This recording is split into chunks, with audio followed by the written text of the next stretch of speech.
kalaska sifatli bo'lsin, lekin narxi o'rtacha bo'lsin deb so'rayotgan mijozlarimiz uchun Ining Baby brendidan ruchkasi orqaga va oldiga o'tadigan kalaskamizni olib kelganmiz.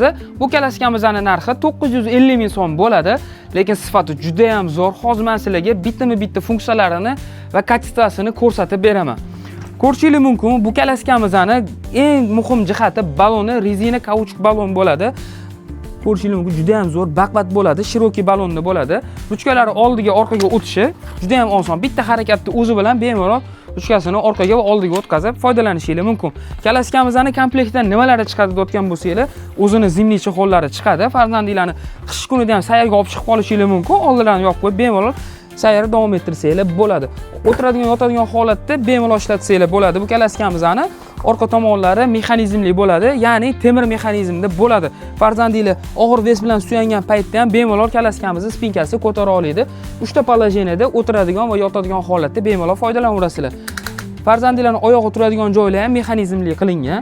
Ko'rishingiz mumkin, o'zini 3 xil polojeniyasi bo'ladi mana. Xohlasanglar tekis qo'ysanglar bo'ladi, xohlasanglar oxirigacha tushirib foydalanaversanglar bo'ladi. Kalaskamiz yurishlari juda ham yengil. Bu kalaskamizda amortizator funksiyalari ham qo'yilgan, amortizatorlari ham ishlaydi. Tormoz funksiyalari ham bor. Yig'ilishiga keladigan bo'lsa, bitta knopkani o'zida bir harakat bilan shuni yig'asizlar, chamadan qilib bemalol yetaklab olib ketishingiz mumkin. Ko'rgan bo'lsanglar, kalaskamiz juda ham sifati zo'r. Ranglari bor, o'g'il bolaga va qiz bolaga ranglarni moslab qilib bera olamiz. Narxi kimgadir ma'qul bo'lgan bo'lsa, bemalol murojaat qilaverasizlar bizga.